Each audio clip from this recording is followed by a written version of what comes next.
The Galactic Compendium of Species you really shouldn't mess with had exactly one rule about humans, printed in letters so large they took up 3 entire pages. Never wake them early. The Zarthians ignored it. Commander Vlixthar of the Zarthian Expeditionary Fleet stared at the ancient warning with all 7 of his eyes, which was quite a lot of staring, and decided it was probably just outdated bureaucratic nonsense. After all, the entry was written approximately 4,000 years ago by something called the Timeless, and who even were they? Some kind of cosmic hall monitors, please. The Zarthians were a modern, efficient civilization with 300,000 forms for proper invasion protocol. They knew what they were doing. This is absurd, Vlixthar clicked, his mandibles twitching with what passed for Zarthian confidence. Look at this. The entire warning section is just, "Don't wake them early," repeated 47 times in different fonts. What kind of professional documentation is this? His second-in-command, a perpetually nervous creature named Quilp, shuffled his 17 appendages anxiously. "Sir, perhaps we should consider why it's repeated 47 times. Nonsense! We've conquered 63 planets using the Dawn Assault Protocol. Sunday, 6 a.m. local time. It's statistically proven to be the optimal invasion window. Inhabitants are asleep, defenses are minimal, resistance is practically non-existent." Vlixthar waved a claw dismissively at the compendium. This is just fear-mongering from some ancient civilization that probably doesn't even exist anymore. What Vlixthar didn't know, what he couldn't have known because he'd skipped to page 47 of the human entry instead of reading the whole thing, was that the Timeless very much did exist. They existed in a way that made regular existence look like a particularly boring Tuesday. They existed sideways through time, observing every moment of every timeline simultaneously, and they had specifically put that warning there after watching approximately 947 different invasion attempts go catastrophically wrong. But we'll get to them later. The invasion fleet entered Earth's orbit at precisely 5:47 a.m. Eastern Standard Time, 13 minutes early. Because Zarthians, if nothing else, prided themselves on punctuality. In Newark, New Jersey, a programmer named Gerald Hofstadter had gone to bed at 4:15 a.m. after finally fixing a bug that had haunted him for 3 weeks. He'd set no alarm. It was Sunday. Sacred, beautiful, sleep until noon Sunday. The Zarthian dropship landed in his backyard at 6:01 a.m. with a sound like 1,000 garbage trucks having an argument. Gerald's eyes opened. Not the peaceful, gradual awakening of a well-rested human. No, this was the primal eye-opening of a creature whose sleep had been violated. His brain, still soaked in exhaustion, tried to process what was happening. It failed. It failed spectacularly. In Portland, Oregon, a woman named Beatrix Kowalski had spent 6 hours getting her colicky infant to sleep. 6 hours. The baby had finally drifted off at 5:30 a.m. Beatrix had collapsed into bed at 5:33, tears of relief streaming down her face. The Zarthian broadcast began at 6:02 a.m. "Attention, humans of Earth, you are now subjects of the Zarthian Empire. Please proceed to your nearest designated surrender point." Little Amelia woke up screaming. Beatrix's eye twitched, just once. But it was the kind of twitch that in another timeline, another universe, might have been accompanied by ominous thunder. In Austin, Texas, a university student called Tobias Wrench had consumed what could only be described as a heroic amount of cheap tequila the night before. He'd crawled into bed at 3 a.m., promising every deity he could name that if he survived this hangover, he'd never drink again. The Zarthian ground troops kicked in his door at 6:04 a.m. Tobias sat up in bed. His head felt like it was hosting a death metal concert. His mouth tasted like a small animal had died in it. And now there were, in purple, cricket, things, in his room. "What the actual?" he started, then immediately regretted speaking because everything was too loud, including his own voice. Across the planet, similar scenes unfolded. In Moscow, a shift worker who'd just gotten home. In Tokyo, a salaryman who'd worked overtime until dawn. In London, a nurse finishing a double shift. In Mumbai, a new parent. In Rio, a night owl. In Johannesburg, an insomniac who'd finally found sleep. Every single one furious. The Zarthian invasion protocol had accounted for many things: military resistance, nuclear weapons, biological warfare, political negotiations, mass panic. It had not accounted for several billion humans having the worst possible morning of their lives. Commander Vlixithar watched the initial reports with growing confusion. What do you mean they're not surrendering?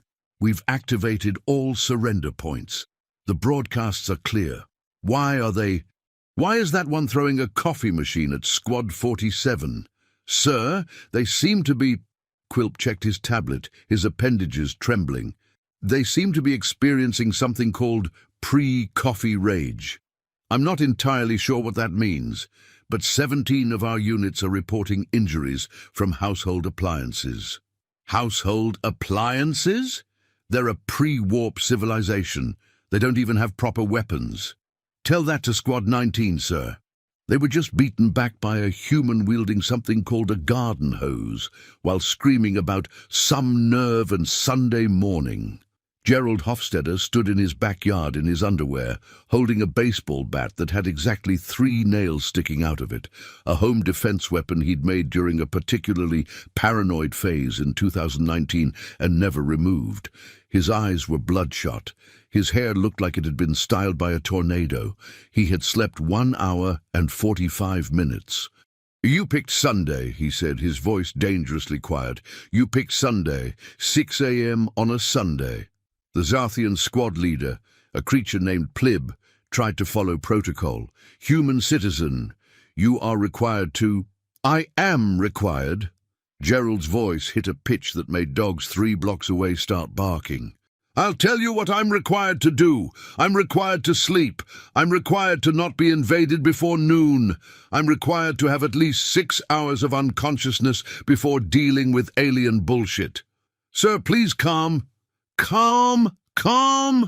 Gerald laughed, and it was not a sane sound. I haven't been calm since Tuesday. I've been debugging code. I've been living on energy drinks and spite. And now I have aliens? He swung the baseball bat, not with any particular skill or aim, just with the pure, unfiltered rage of a man who had been denied sleep. Plib dodged, but his equipment did not. The communication array shattered. Ah, Plib said. Squad leader to command. We have a situation. Gerald swung again. A situation! I'll give you a situation! Similar scenes erupted worldwide. In apartments, houses, dorm rooms, hotels, humans who had been woken too early were not following any predictable pattern of behavior. They weren't running. They weren't hiding. They were angry, irrationally, unstoppably, magnificently angry. Beatrix Kowalski appeared in her doorway holding her screaming infant in one arm and a cast-iron skillet in the other. Her eyes had the dead, terrifying calm of someone who had nothing left to lose. You woke my baby, she said. The Zarthian soldier raised his hands. Ma'am, we're just following invasion proto. You woke my baby. She hefted the skillet. Do you have any idea how long it took to get her to sleep? I'm sure it was difficult, but 6 hours. The skillet whistled through the air. 6 hours, and she has colic. Do you even know what colic is? The soldier did not. He also didn't get a chance to ask because Beatrix was already advancing, and something in her eyes suggested that she had briefly transcended normal human limitations through sheer, sleep-deprived fury. Tobias Wrench discovered that hangovers, while terrible, could be weaponized. Every loud noise the Zarthians made caused him physical pain, which only made him angrier, which made him louder in return, which hurt more, creating a beautiful cycle of mutually assured acoustic destruction. Could you maybe shut the hell up? He roared, then clutched his head. Ow, see what you made me do. Sir, we are attempting to process your surrender. I can't surrender. I can't even think. My brain feels like it's been replaced with angry bees. He grabbed a textbook, Advanced Quantum Mechanics, ironically, and hurled it with surprising accuracy. Get out! Out! I need Gatorade and silence, not an alien invasion. By 6:30 a.m., the Zarthian invasion was not proceeding according to plan. By 7 a.m., it was a complete disaster. By 7:30, Commander Vlixthar was receiving reports that made absolutely no sense. Say that again, Squad Leader Threx. Sir, they're organizing, but not military organization. They're forming what they call angry mobs. Groups of sleep-deprived humans moving together, communicating through something called shared suffering. We tried to establish a perimeter around the Boston surrender point, but we were overrun by approximately 300 humans in pajamas screaming about common decency and brunch. Brunch. I don't know what it means either, sir, but they seem very attached to the concept. Quilt pulled up another report, his appendages now in a state of continuous trembling. Sir, we're also getting complaints from the humans about our timing. Multiple civilizations have declared invasion during sleep hours to be, and I quote, the height of rudeness and completely unacceptable by any reasonable standard. Complaints! They're filing complaints about our invasion. Yes, sir. Several have demanded to speak to our manager. Vlixthar felt something he hadn't experienced in his 200 years of military service. Absolute bewilderment. This doesn't make sense. Every psychological profile we have suggests humans should be disoriented, afraid, compliant when woken suddenly. Instead, they're violently inconvenienced, sir. That's not even a thing. It is now, sir. What the Zarthians didn't understand, what they couldn't understand, was that they'd triggered something primal in the human psyche. Humans could handle a lot: wars, disasters, existential threats. But there was something about being woken up early, particularly on a weekend, particularly when sleep had been hard-won, that bypassed every rational thought process and went straight to the lizard brain, which had only one message: destroy the source of the wake-up call. In Chicago, a group of night shift workers who'd just gotten home had formed what they called the Nocturnal Resistance. They'd armed themselves with whatever was handy, mops, brooms, one guy had a trombone, and were systematically driving Zarthian forces out of their neighborhood while chanting something about respecting sleep schedules. In Singapore, a meditation instructor named Priya Dalal, who was possibly the calmest person on earth under normal circumstances, had been woken from the first good sleep she'd had in a month. She stood in front of a Zarthian battalion, radiating an aura of such profound disappointment and quiet fury that several soldiers simply turned around and left. "You have disrupted my peace," she said, her voice barely above a whisper, but somehow more terrifying for it. "I was having a dream about clouds. Clouds. Do you understand? For the first time in weeks, I wasn't dreaming about deadlines or stress or bills, just peaceful, fluffy clouds. Ma'am, if you would just... And now I'm awake, I'm angry, and I'm very good at yoga." She bent down, picked up a traffic cone with impossible grace, and held it like a weapon. "Do you know how much core strength I have? Do you want to find out?" They did not. Commander Vlixthar made a decision that would haunt him for the rest of his life. He decided to attempt diplomacy. The broadcast went out at 8 a.m. "Attention, humans. We wish to negotiate the terms of your surrender. Please send representatives to discuss." The response was immediate and unanimous. "Not before coffee." "What? No, coffee. No, talk. But we need to establish communication. Coffee first." Vlixthar looked at Quilp. "What is coffee?" Quilp consulted the database, which had a surprisingly long entry on the substance. His facial coloring shifted to something approximating horror. "Sir, it's a mild stimulant beverage. It appears to be essential for human cognitive function in the morning hours. Without it, they experience something called brain fog and general hostility toward existence. Can't they just wake up naturally? Apparently not, sir. The cultural data suggests that humans require a specific chemical process to transition from asleep to functional, and we've interrupted it. So what do we do? I think we need to provide them with coffee, sir. This presented several problems. First, the Zarthians had no coffee. Second, they had no idea how to make coffee.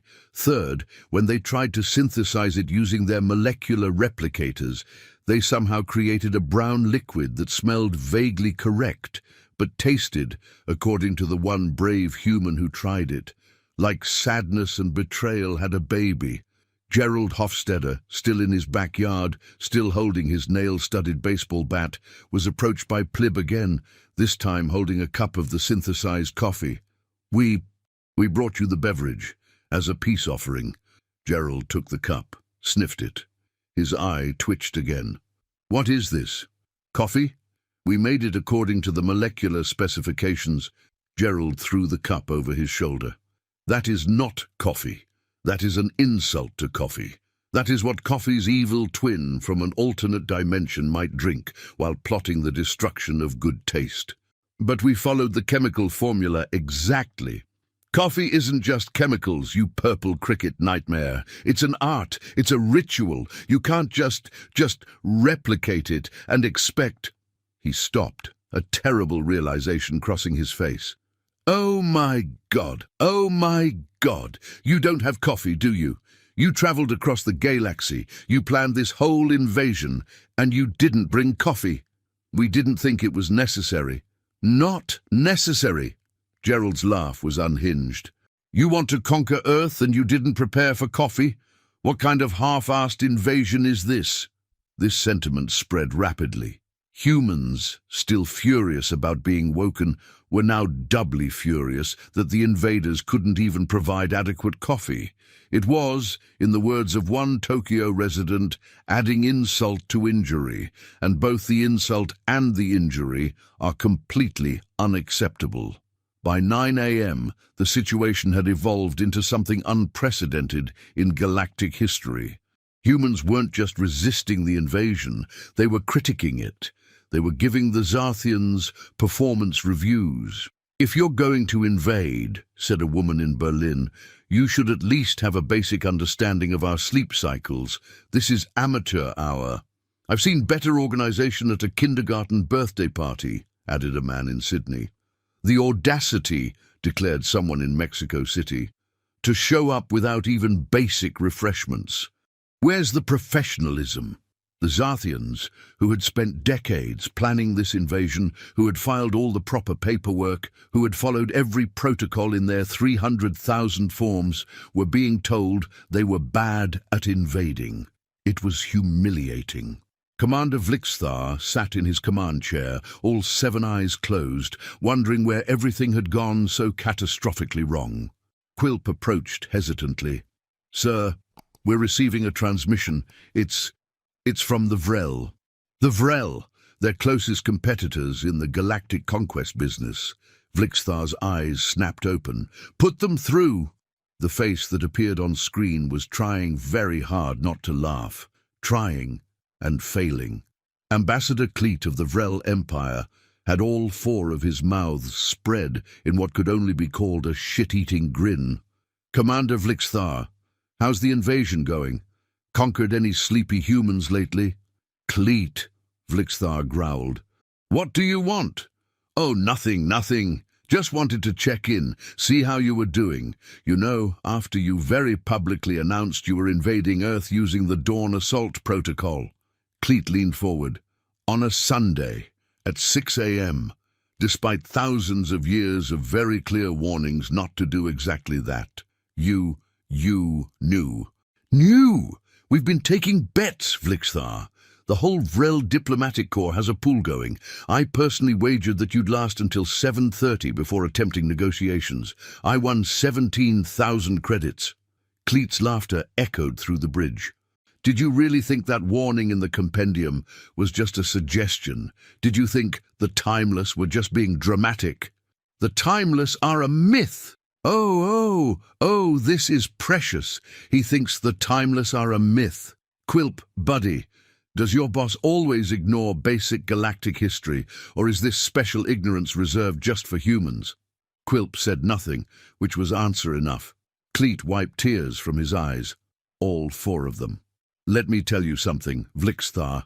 We tried invading Earth. 40 years ago. We did our research. We scheduled it for 2 p.m. on a Wednesday. Midweek, midday, everyone slightly tired from lunch, perfect timing, right? And you know what? It worked.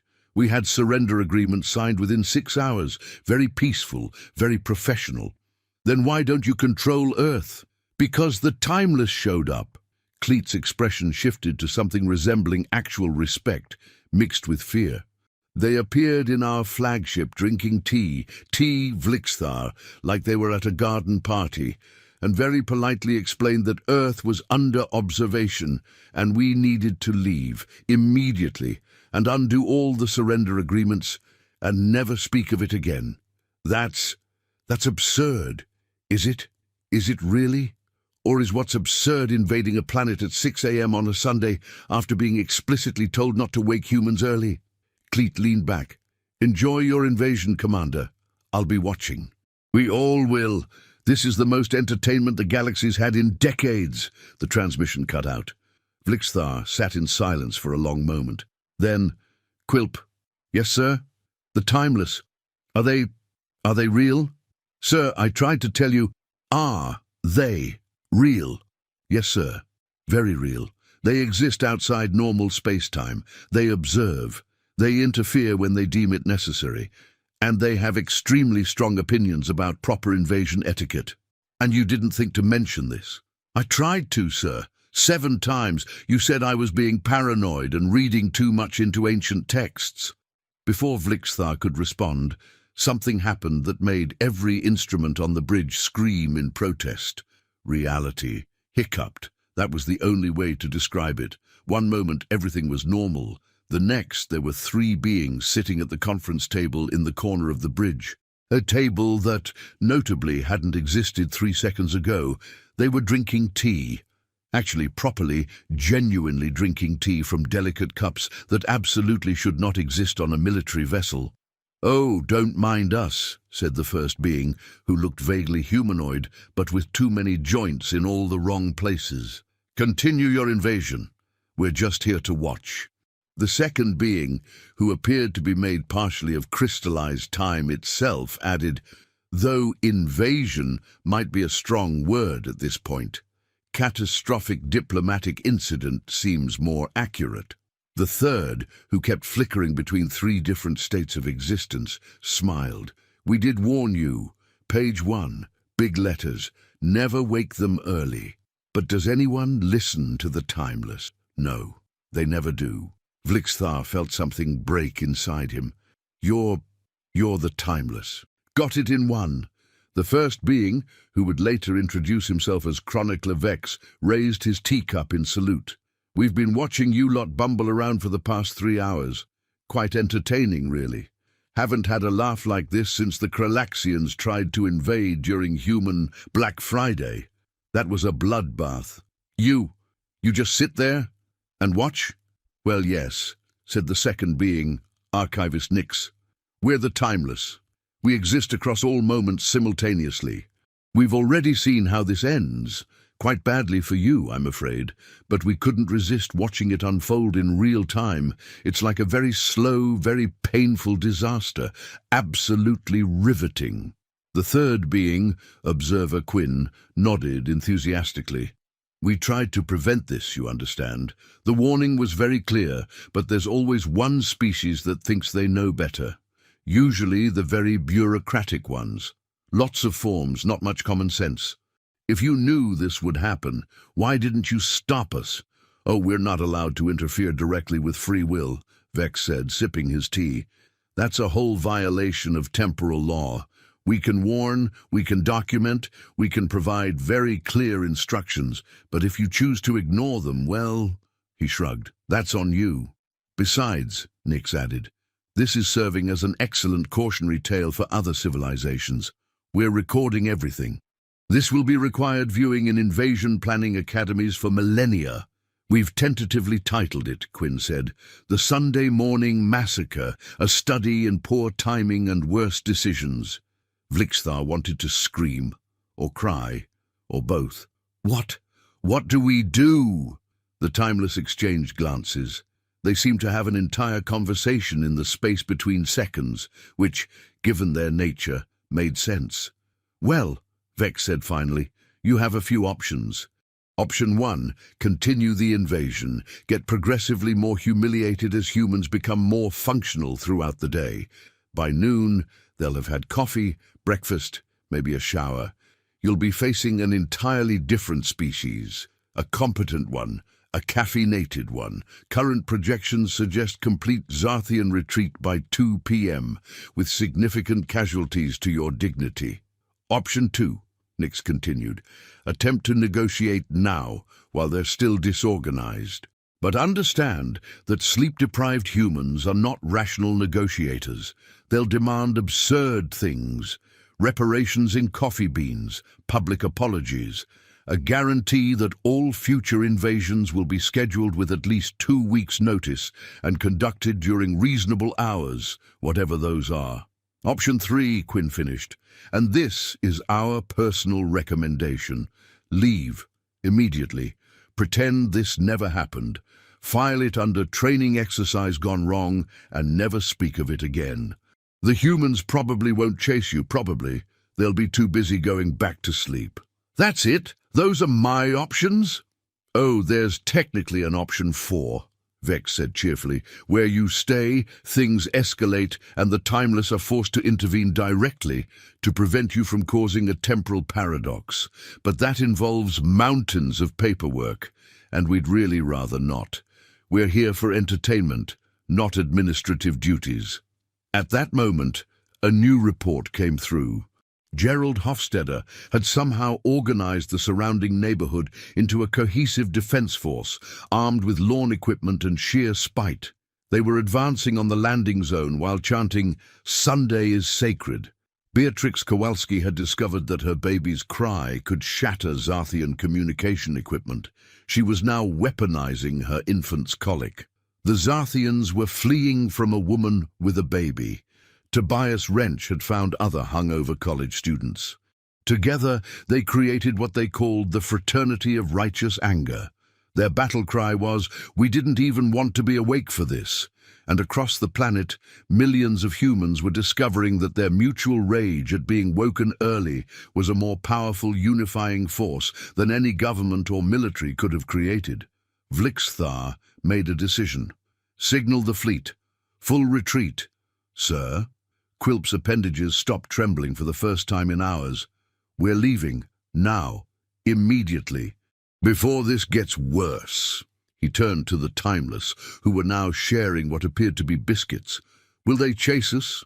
Depends on whether you leave in the next 15 minutes, Vex said. After that, coffee shops start opening. You do not want to be here when caffeinated humans realize what you've done. Right, yes, retreat now. The Zarthian fleet began pulling back, moving with a speed and efficiency they hadn't shown during the entire invasion. Soldiers scrambled back to ships, abandoning equipment, pride, and any pretense of military order.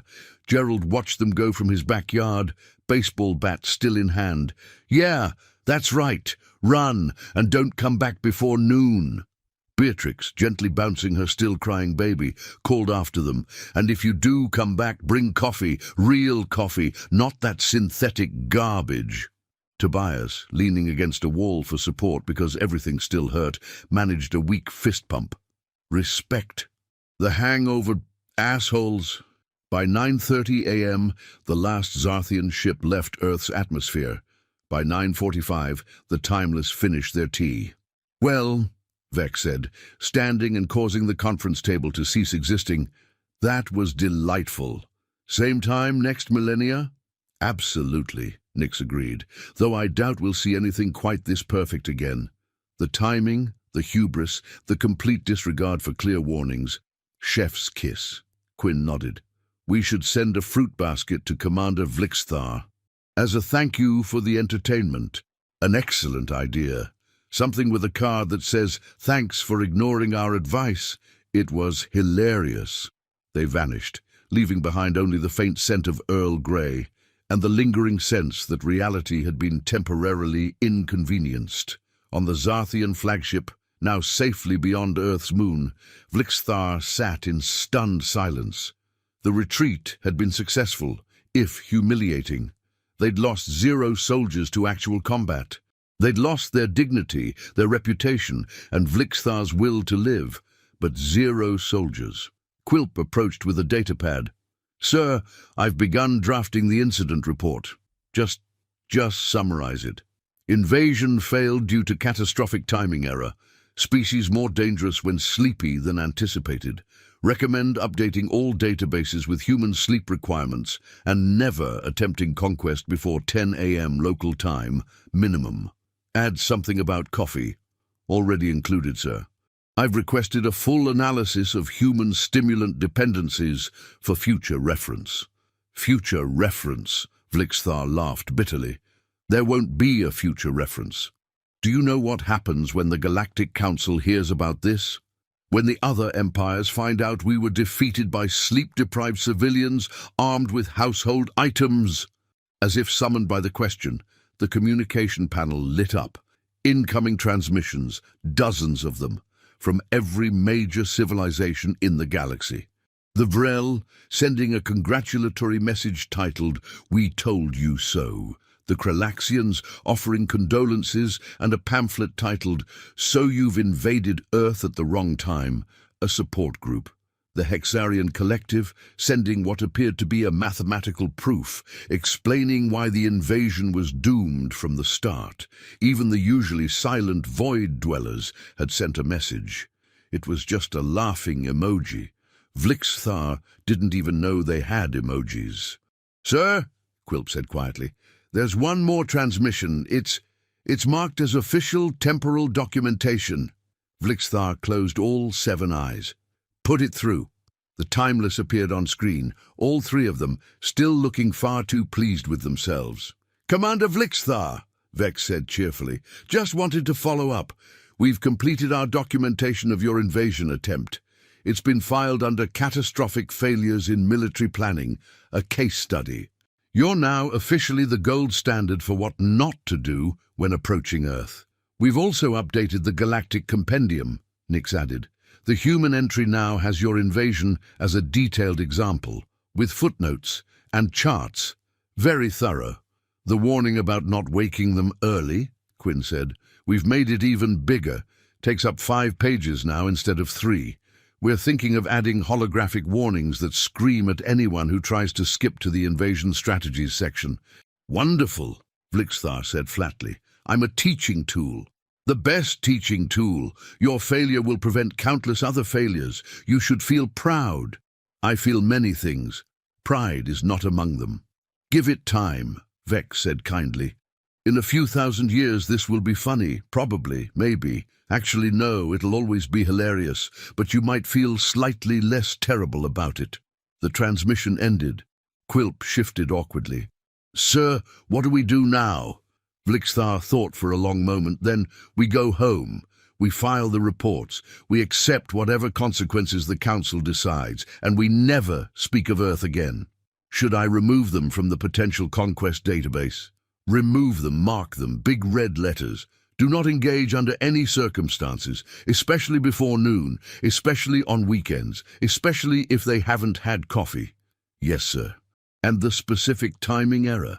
Add a note. Species considers 6 a.m. Sunday to be a violation of fundamental universal rights. Approach only during designated reasonable hours, which change based on location, day, and individual sleep debt. When in doubt, don't." Back on Earth, life slowly returned to normal. Humans, having successfully repelled an alien invasion through pure sleep-deprived rage, did what humans do best. Went back to bed. Gerald Hofstadter managed another 3 hours of sleep before his alarm went off for real. He woke up, checked his phone, and saw approximately 900 news alerts about the invasion. He turned the phone off and went back to sleep. He'd deal with it after coffee. Beatrix Kowalski got her baby back to sleep by 10 a.m. She collapsed next to the crib, unconscious within seconds. She dreamed of a world where alien invasions were scheduled with proper notice and respect for parental sleep deprivation. Tobias Wrench woke up at 2 p.m., remembered the invasion, assumed it was a hallucination brought on by cheap tequila, and promised himself again that he'd never drink. This time he meant it. Probably, maybe. He'd decide after he found some aspirin. The world's government scrambled to make sense of what happened. Official statements were drafted, then redrafted, then abandoned entirely because how do you explain that your citizens defeated an alien invasion with garden hoses and aggressive yelling? The unofficial statement that circulated among military personnel was much simpler. They came at 6 a.m. on a Sunday. What did they expect? 3 days later, the Timeless convened in their impossible meeting space that existed everywhere and nowhere simultaneously. They gathered to file the official report on the Zarthian incident, as was required by temporal law. Right, Vex said, pulling out a form that had approximately 40,000 fields. Incident classification. Category 7. Preventable disaster, due to willful ignorance, Nix suggested. Subcategory? Quinn asked. Species ignored very clear warnings and suffered predictable consequences. Perfect. Severity. Moderate. No permanent damage. Significant humiliation. Excellent educational value. They continued, filling out the form, which was itself a monument to bureaucratic excess. The Timeless, despite existing outside normal space-time, were somehow even more bureaucratic than the Zarthians. The universe, it seemed, ran on paperwork. We need to address the pattern, Vex said, after they'd completed Section 47. This is the 9th invasion attempt on Earth in the last 5,000 years. All failures, all due to timing errors or cultural misunderstandings. The Kralaxians and their Black Friday incident, Nix recalled, shuddering. The Vrel and their midweek attempt that we had to personally shut down. The Gorthians who tried to invade during something called Super Bowl Sunday. We're still not entirely sure what that was, but the humans were very upset about the interruption. Don't forget the Yexlarians, Quinn added. They tried to invade during Christmas. They were defeated by organized shopping mums, wielding wrapped presents as weapons. The footage is legendary. Earth is becoming a problem, Vex said. Not because humans are particularly dangerous. They're not, really. They're just extremely specific about their scheduling, and when that schedule is violated, he gestured vaguely at the reports from the Zarthian invasion. Should we intervene more directly? Nix asked. Prevent future attempts? Can't. Free will and all that. We can warn, we can document, but we can't stop species from being stupid. Vex tapped his fingers on the infinite table. What we can do is make the warnings impossible to miss. This led to what would later be known as the Great Compendium Revision of 2025. The Timeless updated the human entry in the Galactic Compendium of Species You Really Shouldn't Mess With. The new version included a holographic warning that appeared whenever someone accessed the human section, featuring footage from the Zarthian invasion set to dramatic music. A mandatory quiz that had to be completed before viewing invasion strategies. Questions included, what time is appropriate for first contact, and how important is coffee to human cognitive function? Anyone who answered 6 a.m. Sunday or not very was immediately locked out of the database. A detailed chart of human sleep cycles, coffee consumption patterns, and absolutely do not disturb time periods, broken down by region, day of the week, and individual circumstances. Testimonials from survivors of failed Earth invasions, including a particularly harrowing account from a Kralaxian soldier who had witnessed what happened when you interrupted human shopping. And most importantly, the rule about never waking humans early was now in letters so large they could be seen from orbit. They also pulsed red and occasionally screamed if someone tried to scroll past them too quickly. There, Vex said, reviewing their work. If someone ignores this, they deserve what happens. Should we add a section about human holidays? Quinn asked. They seem to have a lot of them, and humans get very protective about their holidays. Good idea. Note that invasion attempts during Christmas, Thanksgiving, New Year's, any birthday, any anniversary, Friday nights, Saturday mornings, and something called mental health days are strongly discouraged. What about regular Tuesdays? Humans hate Tuesdays. Add it to the list. Meanwhile, in a bar on a space station orbiting Proxima Centauri, a group of military commanders from various species had gathered for what would become a regular event, the Earth Invasion Support Group. Commander Vlixthar sat at the center table, nursing something that definitely wasn't meant for Zarthian biology, but he didn't care anymore. Around him sat the others who had learned the hard way that Earth was not an easy conquest. General Krax of the Kralaxians, who had scars both physical and psychological from Black Friday. Captain Ixlar of the Ixlarians, who flinched whenever he heard Christmas music. Admiral Gorth, who had developed a nervous tic whenever someone mentioned American football. "So," Krax said, raising his glass, "welcome to the club, Vlixthar. We tried to invade Earth and all we got was this lousy trauma club. How do you cope?" Vlixthar asked. "How do you deal with the shame?" "Alcohol," Ixla said immediately. "So much alcohol." "Distance," Gorth added. "I requested a posting as far from Earth as possible. I'm currently stationed near the galactic rim." "Still not far enough." "And denial," Krax finished. "Just pretend it never happened. When people ask, change the subject. Develop a facial tic, whatever works." "The Vrel mock me," Vlixthar said miserably. "Constantly. They've made memes. Do you know what memes are? I didn't until last week. Now I can't escape them. There's one with my face and the caption, 'Invades Earth at 6 a.m. Sunday. Surprised when it goes badly.'" "Oh, that's nothing," Ixla laughed bitterly. "There's a whole animated series about the Christmas invasion. I'm a recurring character. They made me comic relief." "At least you're in fiction," Gorth grumbled. "The Super Bowl incident is taught in military academies. As an example of catastrophic failure to understand local customs, I'm in textbooks. They drank in companionable misery." "You know what the worst part is?" Vlixthar said after a while. "The humans probably don't even remember. For them, it was just a Sunday morning. Annoying, sure, but just another day. For US, it's a defining trauma that will haunt us forever." "Actually," a new voice said, "they remember." The commanders turned to see a human standing at the bar. A human, in a space station, hundreds of light years from Earth. She walked over, carrying what appeared to be coffee. "Mind if I join you?" You're human," Vlixthar said, all 7 eyes widening. "Yep. Name's Dr. Rashida Okoro, xenoanthropologist. I study first contact scenarios and their aftermath." She sat down without waiting for permission. "Heard you boys were having a support group. Thought I'd offer some perspective." "Perspective?" Krax's claws tightened around his glass. "What perspective could you possibly offer?" "Well, for one, Earth does remember. Each of your invasions has become part of our cultural mythology. The Sunday morning invasion is already a national holiday in 12 countries. Defend your sleep day. People take the day off, sleep in, and share stories about the time we defeated aliens with lawn equipment." Vlixthar made a sound like a deflating balloon. "But here's the thing," Rashida continued, sipping her coffee. "It's not about mocking you.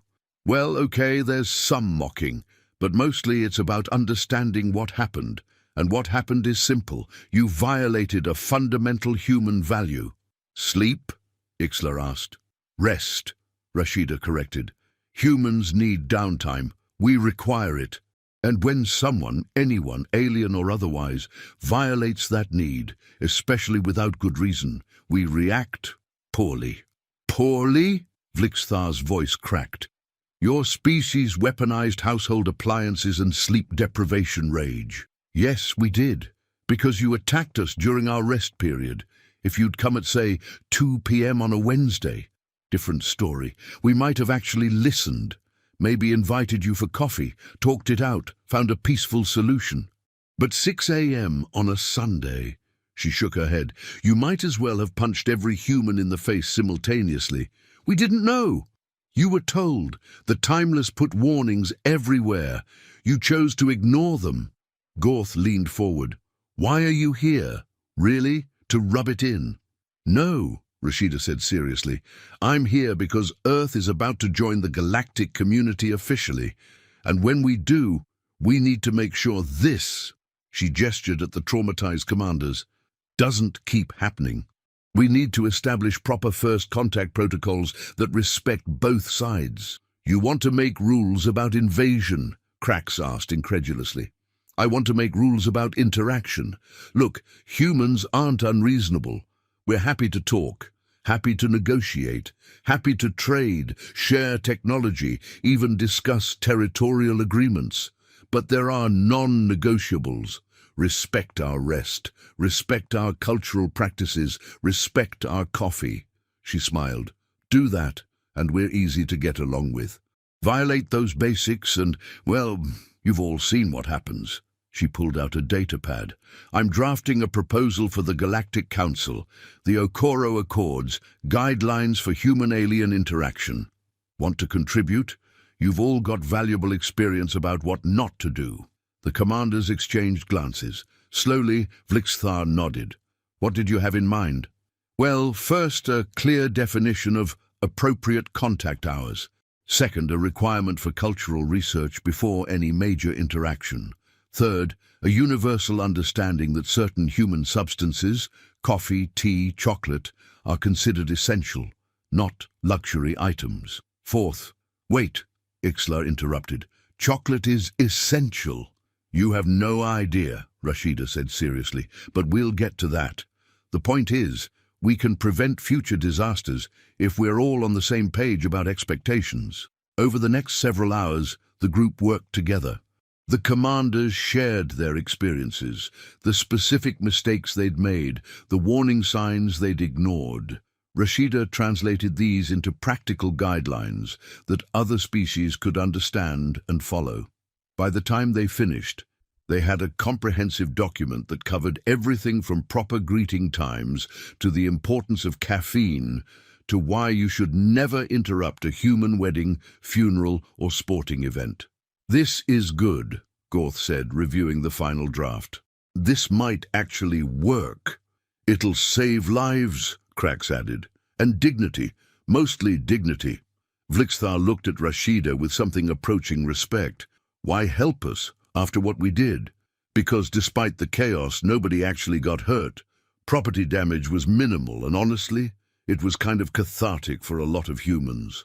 We've been worried about hostile alien contact for decades.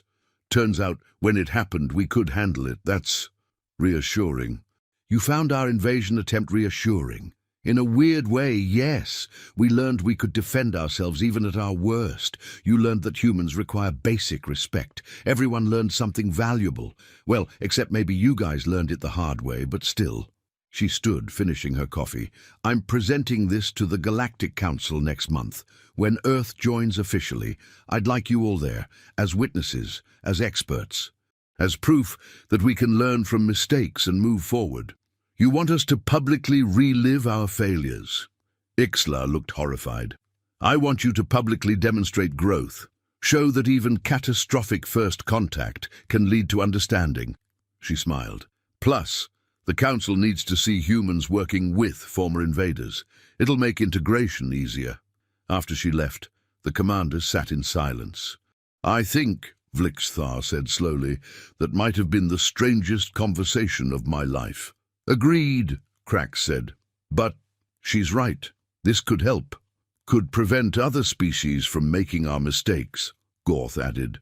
Could give our failures meaning, Ixla said. Instead of just being humiliating footnotes in military history, we could be educators.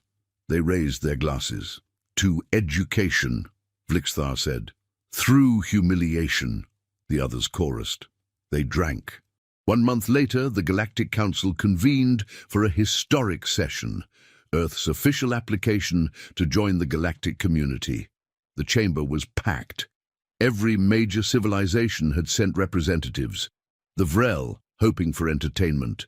The Kralaxians, nervous about revisiting Earth topics. The Hexarians, curious about the mathematical probability of successful integration. And the Timeless, sitting in the visitors' gallery, drinking tea, because of course they were there. Ambassador Rashida Okoro stood at the podium representing Earth. Behind her, in a show of unexpected unity, stood Commanders Vlixthar, Krax, Ixlar, and Gorth. Distinguished members of the Galactic Council, Rashida began. Earth formally requests admission to the galactic community. We understand this is complicated, given recent events. Murmurs rippled through the chamber. Several species shifted uncomfortably. We've been invaded 4 times in the last 5,000 years. Each attempt failed. Not because we're militarily superior, we're not. Not because we have advanced technology, we don't. They failed because of fundamental misunderstandings about human culture and needs. She pulled up the holographic display, showing footage from the various invasions. The Zarthian retreat, the Black Friday chaos, the Christmas present weaponization, the Super Bowl interruption. These failures taught us something important. First contact requires mutual understanding and respect. So, with the help of those who learned the hard way, we've drafted the Okoro Accords. The document appeared on every delegate's screen. Rashida walked them through it point by point. Appropriate contact hours, cultural sensitivity requirements, the importance of basic research before major interactions. The absolute necessity of not interrupting humans during rest, meals, or important cultural events. These aren't demands, she clarified. They're guidelines, a framework for peaceful interaction based on actual experience. We're not asking for special treatment. We're asking for basic respect, the same respect we'll show to every species we encounter. Council member Thrix of the Vrel stood. And if someone violates these guidelines, then they deal with the consequences, Rashida said simply, just like Commanders Vlixthar, Krax, Ixlar, and Gorth dealt with them. But our hope is that with clear expectations, violations won't happen. Understanding prevents conflict. Vlixthar stepped forward. If I may speak. The council chamber fell silent. A failed invasion commander addressing the council was unprecedented.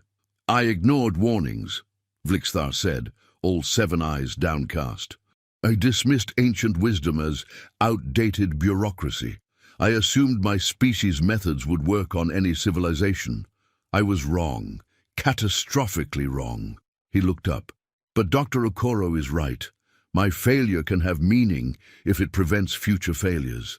The Accords are based on real experience, real mistakes, real consequences. They work because they're built on truth, not theory. One by one, the other commanders shared similar testimonials. Grax talked about the importance of understanding human shopping culture. Ixlar explained the sacred nature of human holidays. Gorth detailed the intensity of human sports fandom. It was, in essence, a masterclass in how we screwed up so you don't have to. The Timeless watched from their gallery, visibly pleased. This is much better than just watching disasters unfold, Vex whispered to Nyx. Agreed. They're learning, growing. It's almost boring, but in a good way, Quinn added. Boring is peaceful. Peaceful is successful. We should encourage more boring. The council deliberated for exactly 4 minutes, which in galactic political terms was approximately 0.001 seconds.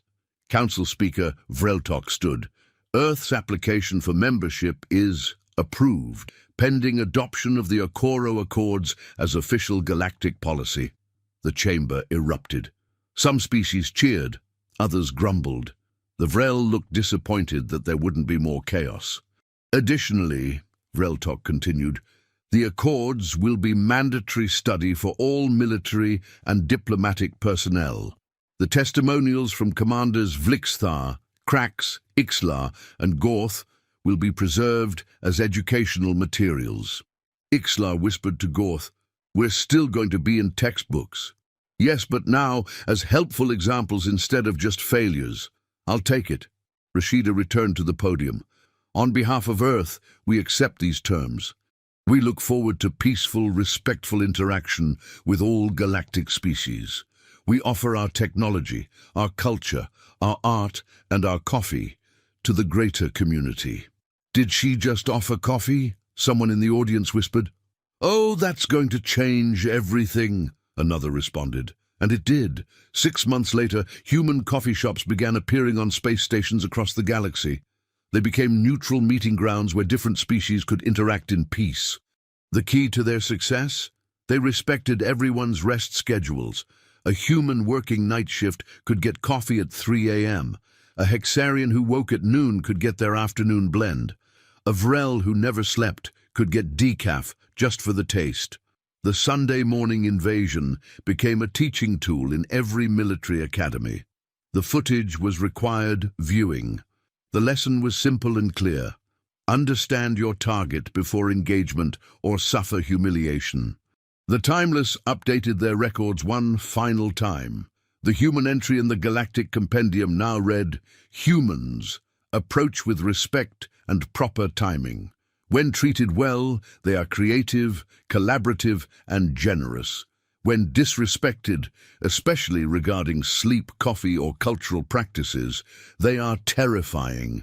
Current status, galactic community member. Threat level, dependent entirely on your behavior. Recommended strategy, just be nice to them. Seriously, it's not that hard. Commander Vlixthar retired from military service and became a professor of xenocultural studies. His most popular course, The Importance of Cultural Research, a personal journey through failure to understanding. It had a waiting list 3 semesters long. Gerald Hofstadter sold the nail-studded baseball bat to a museum. It now sits in the Smithsonian's Unlikely Weapons of Defense collection, right next to Beatrix Kowalski's cast-iron skillet and a garden hose that has achieved legendary status. Tobias Wrench did eventually drink again, but every time he did, he toasted to the hangover that saved the world. His fraternity still exists, though they've rebranded as the Society for the Appreciation of Proper Invasion Timing. And the Timeless. They continued watching, documenting, and occasionally interfering when absolutely necessary.